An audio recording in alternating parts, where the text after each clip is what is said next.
ሰላም ጤና ይስጥልኝ ውድ ተመልካቾቼ እንዴት ናችሁ? ሰላማችሁ ይብዛ። ንጉስ ገበሬው ነኝ ከገጠር ጎጃም። አሁን ወቅቱ ሰኔ ነው። በሰኔ ደግሞ በጣም ከፍተኛ የሆነ እርሻ አለ። ስለዚህ እርሻ ቦታ ነው በጣም ጭቃ አለ። እርሻ ቦታ ላይ ድክም ነው የሚላችሁ። ፈሰስ መገደም የሚባል ነገር አለ። ጎርፍ እንዳይበላባችሁ ታውቁታላችሁ የገጠር ልጆች። ፈሰስ ማውጣቱም ጭቃውም ምኑም ብሎ በጣም ድክም የሚያደርጋችሁ። ስለዚህ አሁን ደክሞኛል። ወይ እናቴ ወይ እህቴ እግሬን የግዴታ ማጠብ አለባቸው ዛሬ። ስለዚህ እህቴን አሁን ነይ እግሬን እጠቢኝ ልላት ነው። እሷ ደግሞ በምላሹ ምን ትለኛለች የሚለውን አብረን እንመለከታለን ማለት ነው። አሁን እህቴን ልጠራ ነው። አንቺ ሰብልዬ ቶሎ ነይና እግሬን እጠቢኝ ብዬሽ። አይ ወንድ ልጅ አንተም ስራ እኔም ስራ የውለን። አሁን እኔ የቤቱ ስራ ያደክመኛል። ነግሪን ጠቢ ብለህ ደግሞ ሴቶች ምን ስራ ይዛችሁ እየዋላችሁ ነው? እናንተ ደግሞ ቤት ተቀምጣችሁ እየዋላችሁ። እኛ አንዴ የፈሰሱ አንዴ በሬው ወደዛ ይሄዳል፣ አንዴ ወደዚህ ይላል። ድክም ስልችት የሚያደርግ ደግሞ ቤት ተቀምጣችሁ እያላችሁ ደግሞ ሴቶች ምን ስራ ኖራችሁ ነው ደግሞ እግረ ላጥብ የምትሉ? ደግሞ ምን ሆናችሁ ነው?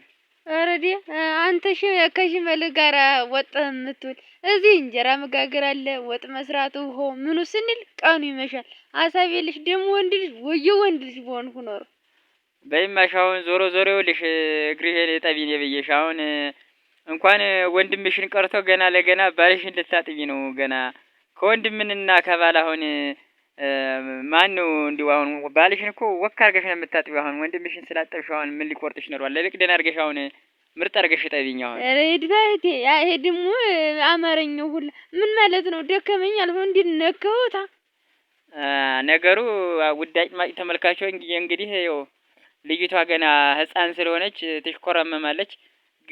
ባል ሲባልባት ገና ትሽኮረመም ጀመረ። ግን ለነገሩ ከባልና ከወንድም የትኛው ነው ጥሩ የሚለውን እስቲ በኮሜንት ጻፉ። ባል ነው ወንድም እንደው ጠቃሚ የሚለውን ጻፉ። ለማንኛውም ስላጠብሽኝ አመሰግናለሁ።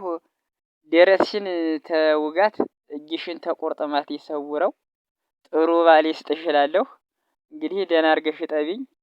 በጣም ነው ድክም ያደረገኝ። እንግዲህ አንቺ አላየሽውም እንጂ ሴት ልጅ ቤት እየዋላችሁ አንዴ በወፈጡ አንዴ ማረሻው በወፈጥ ይገባል፣ አንዴ በሬው ይሄድብሻል። ይገርምሻል እኮ እንደው መቼም አሁን እግሬን ስላጠብሽኝ እኮ አሁን ትልቅ ውለታ የዋልኩ ይመስልሻል? እኛ እኮ ስንሰቃይ ስንፈነዳ እኮ ነው የምንውል።